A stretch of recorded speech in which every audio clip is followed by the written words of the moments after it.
joy inside his DNA.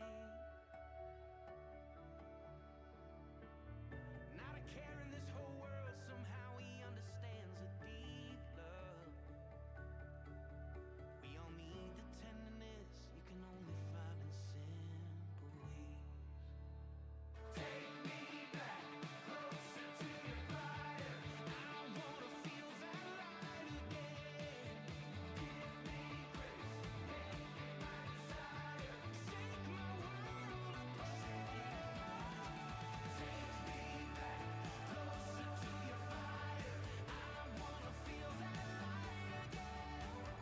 Give me grace, make it my desire. Shake my world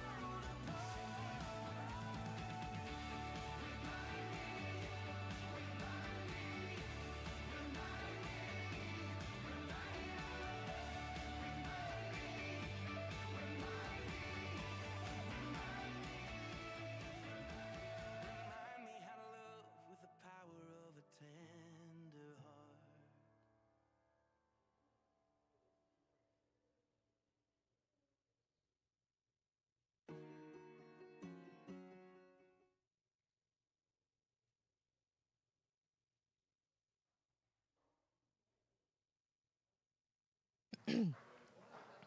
Good morning. There we go.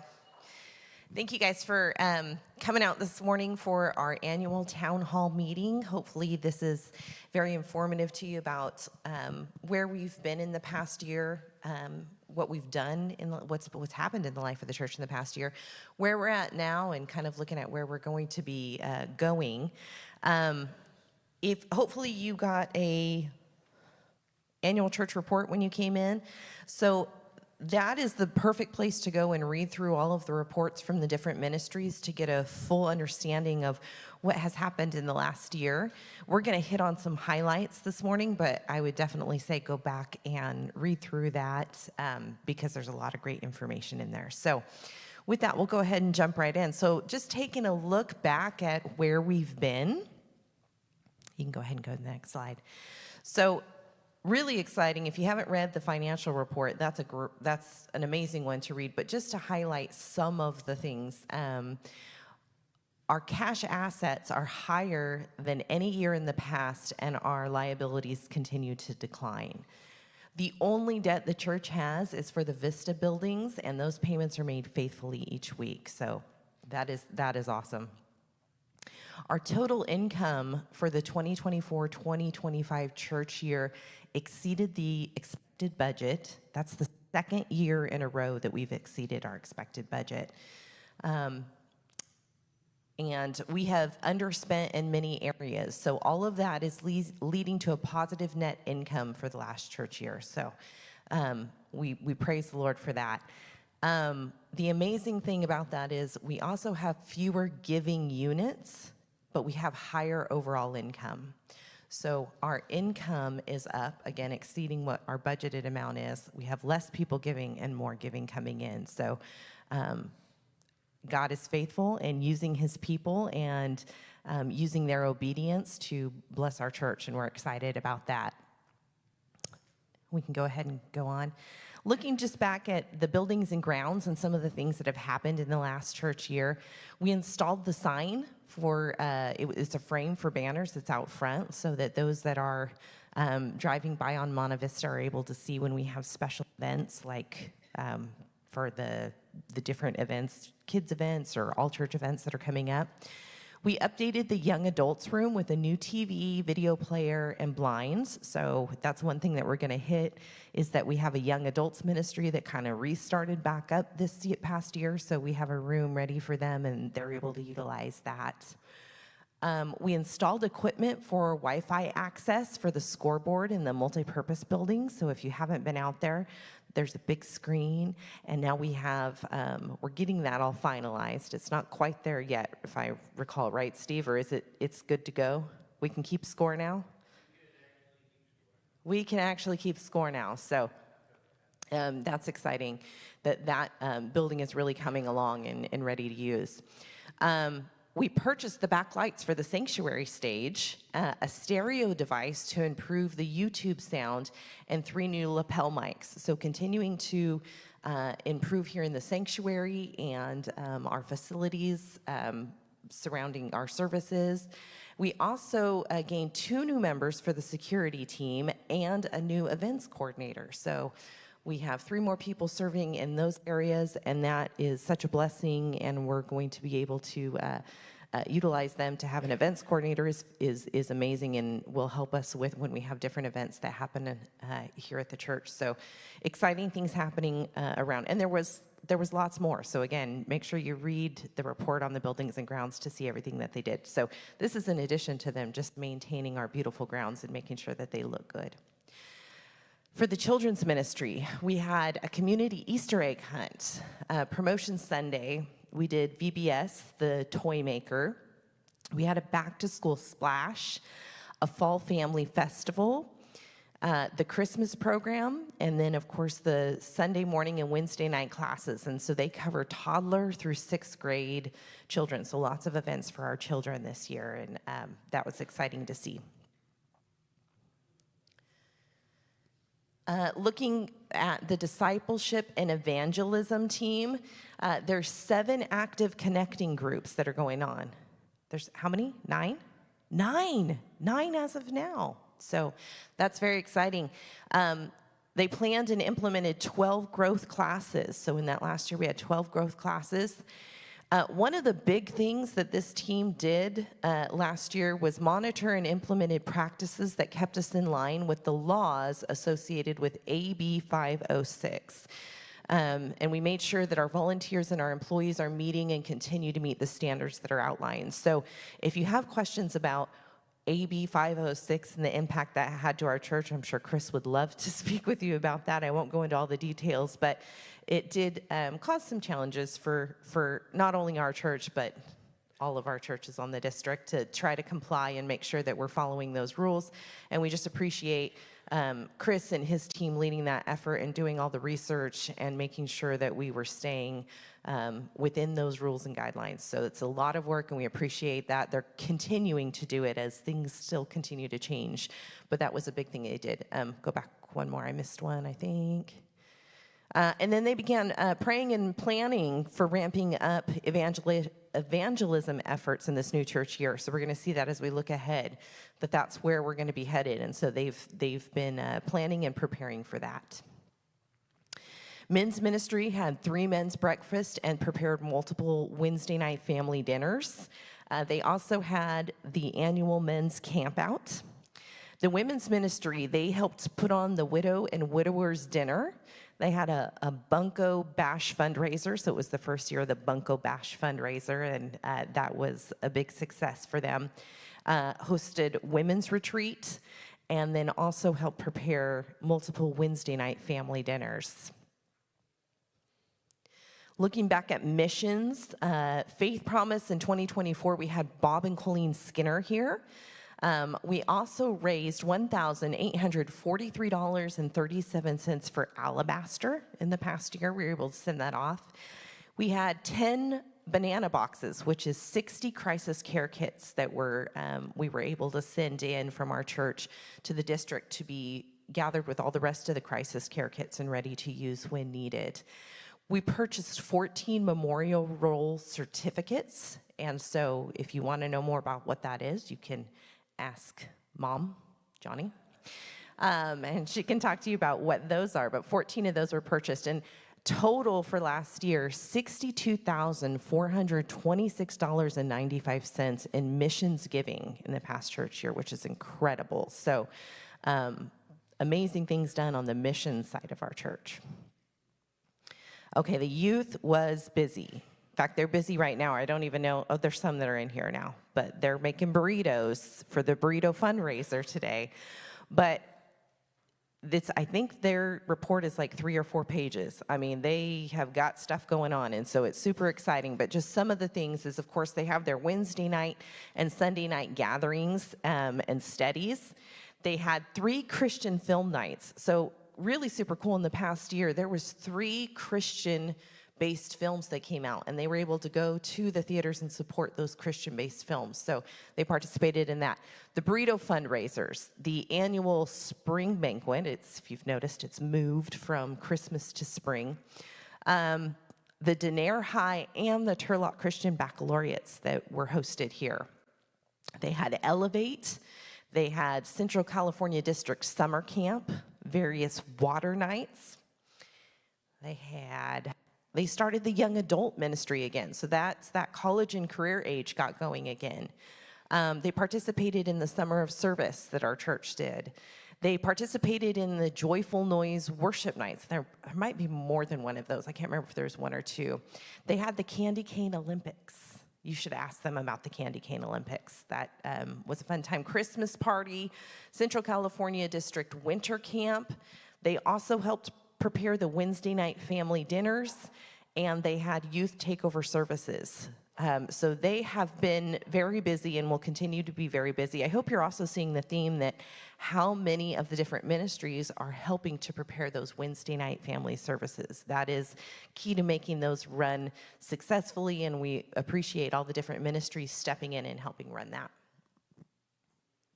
So that's kind of a look back at what we did this year. It's amazing to see all that God has done in the life of our church. And again, I encourage you to go read through each of those reports because there's even more detail about what has happened, and it's just exciting to see. Now kind of looking at where we are. So I want to talk a little bit about the makeup of our church, just so that maybe you understand. And if you have, I should have said this before, if you have any questions, just feel free to raise your hand, ask. Just stop me. We'll be happy to answer them. We have board members here, and we have our financial team here, and we've hopefully you'll be able to answer any question that you have. But the makeup of our church. So if you're not aware, we have some paid positions, and of course we've got Pastor Brad, who's our lead pastor. Heather and Pam are office secretaries that we so appreciate and are just so easy to work with. How many would agree with me? They are just amazing. We appreciate you so much. They put in so much extra time and effort, and yes, we just absolutely appreciate them. We have Karina Ochoa, who is our custodian, Edith Watts, who's our bookkeeper, and then in July of this year, we get to add one more with Dana Olmstead as our children's pastor. So we are excited about that. That's what it looks like for paid positions here at the church. We also have some volunteer positions, and both of those have to do with our finances, and that's Ron Bennett, who is our finance secretary, and Skip Wright, who is our treasurer. I like to say he's a treasurer, our treasurer. Yeah. So those are our volunteer financial positions.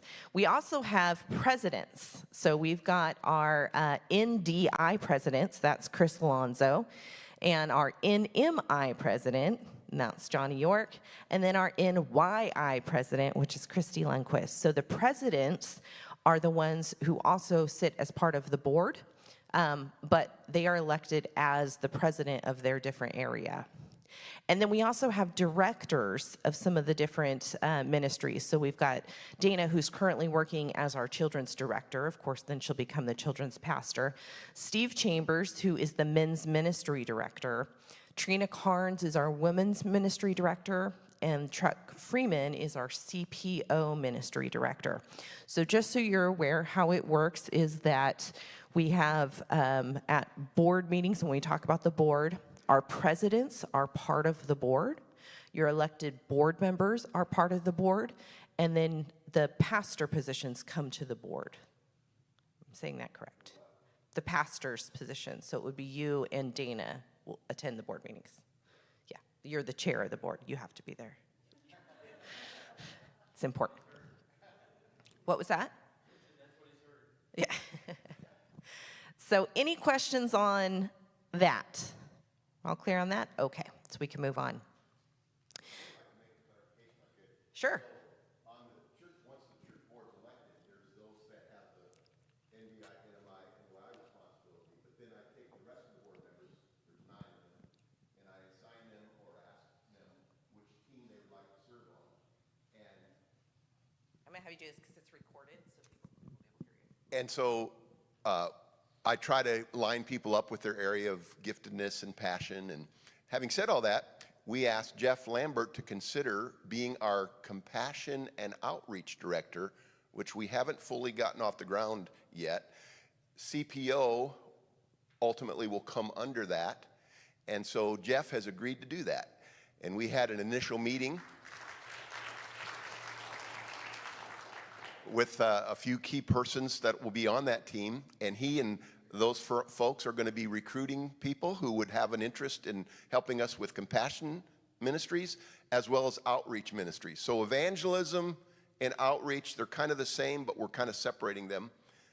The evangelism is more technical, learning how to lead someone to faith, preparing our testimony, training in the area of leading others to Christ. The outreach, in my mind, is about finding ways to get outside the walls of this church, maybe participating in the Farm and Family Festival, maybe knocking on doors and asking for prayer requests, outreach. And so we're going to try to do our best to fulfill the Great Commission. And if you have interest in being involved in any of those teams, let us know. And it's also in the annual church report, but one thing that you may not know, that I didn't know until I got on the board, so I thought this is good information, is that when you're elected to the board, it's not just that that's the only place that you serve. So as a board member, you also serve on different teams, some of them on lots of teams, or you have a kind of a job as an officer. And so we appreciate those that serve on the board and do put in that extra time and effort for those different committees and different parts of teams that they are on. But you can look in your report under the secretary's report and see where everybody else, not just as a board member, but where they served in the past year. So our financial team, we have 3 positions that make up our financial team. And so we have our treasurer, Skip, and he oversees all of the financial aspects of the church. So Skip is overseeing all of the financial aspects of the church. We have our financial secretary, which is Ron Bennett, and he handles all of the funds coming into the church. So he's keeping record of everything coming into the church, all the giving. And then we have our bookkeeper who handles all of the expenses of the church and keeps the financial books balanced, and that's Edith.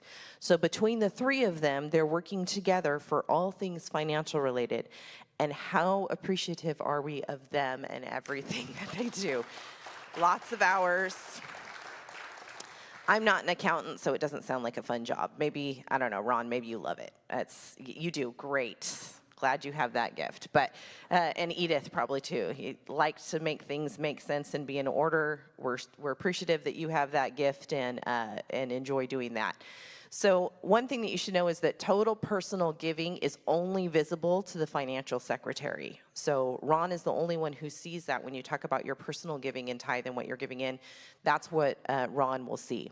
However, expenses and church financial books are visible to all members of the congregation. So if you ever have questions about that, you can see that information and you can go to Edith and she'll be happy to explain it to you, or if you have any questions about it. She's great at explaining that and kind of showing you. It's very transparent. So that is our financial team. Any questions for our financial team? The other thing is, and I should have added it in here. We talked about it last time, and Edith, I'm just now remembering.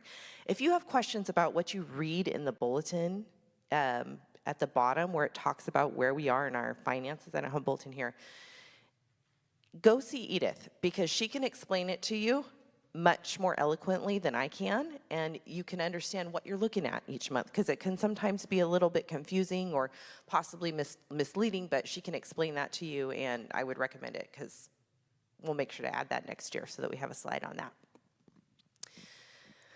Looking at our board this year versus last year. So last year, you can see the names on the right. The change that we had is for this current year, we have Jeff Lambert who is joining us on the board. So we're excited about that. Chuck's taking a break there. The rest of the board members have stayed the same. So that is the change in the board from last year to this coming year. Okay. So where are we going? So we looked at where we've been. We know where we're at right now. So let's take a look at 2025 and into the beginning of 2026 and what's going to be happening. It's very exciting. So we have our Discovering Your Spiritual Gifts class. That's coming up on May 3rd, and that's going to be from 9 a.m. to 1 p.m. Oh,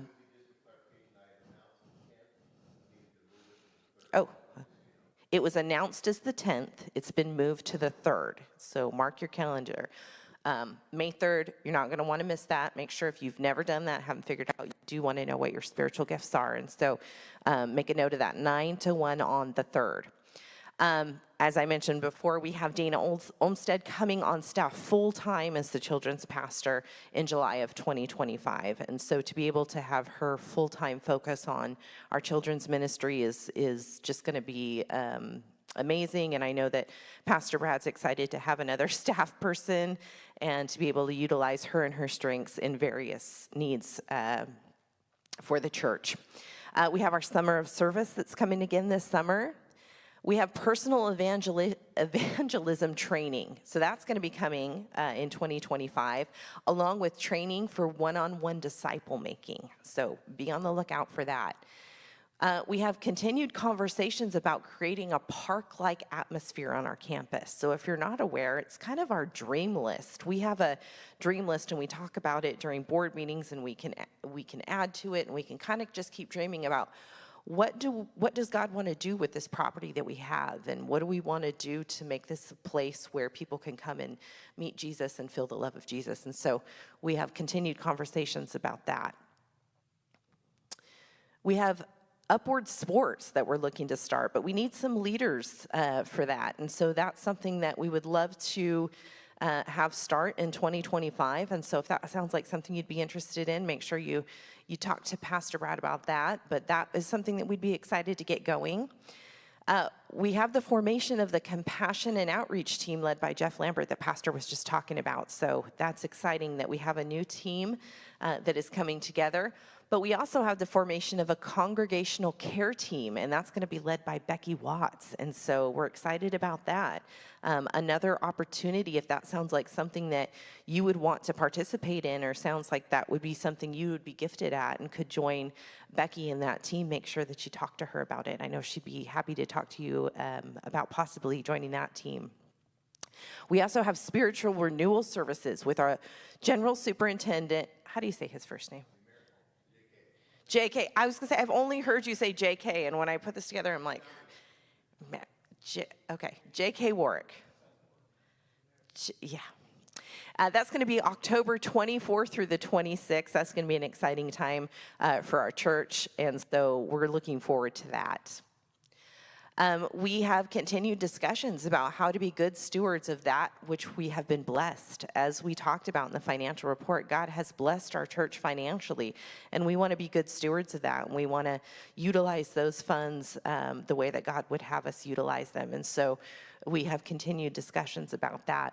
We're looking to upgrading our computer network with file sharing and remote capabilities. So that has been going on this past year. We're continuing to look into that. And so that would be something exciting that we would love to check off in 2025. We're ramping up evangelistic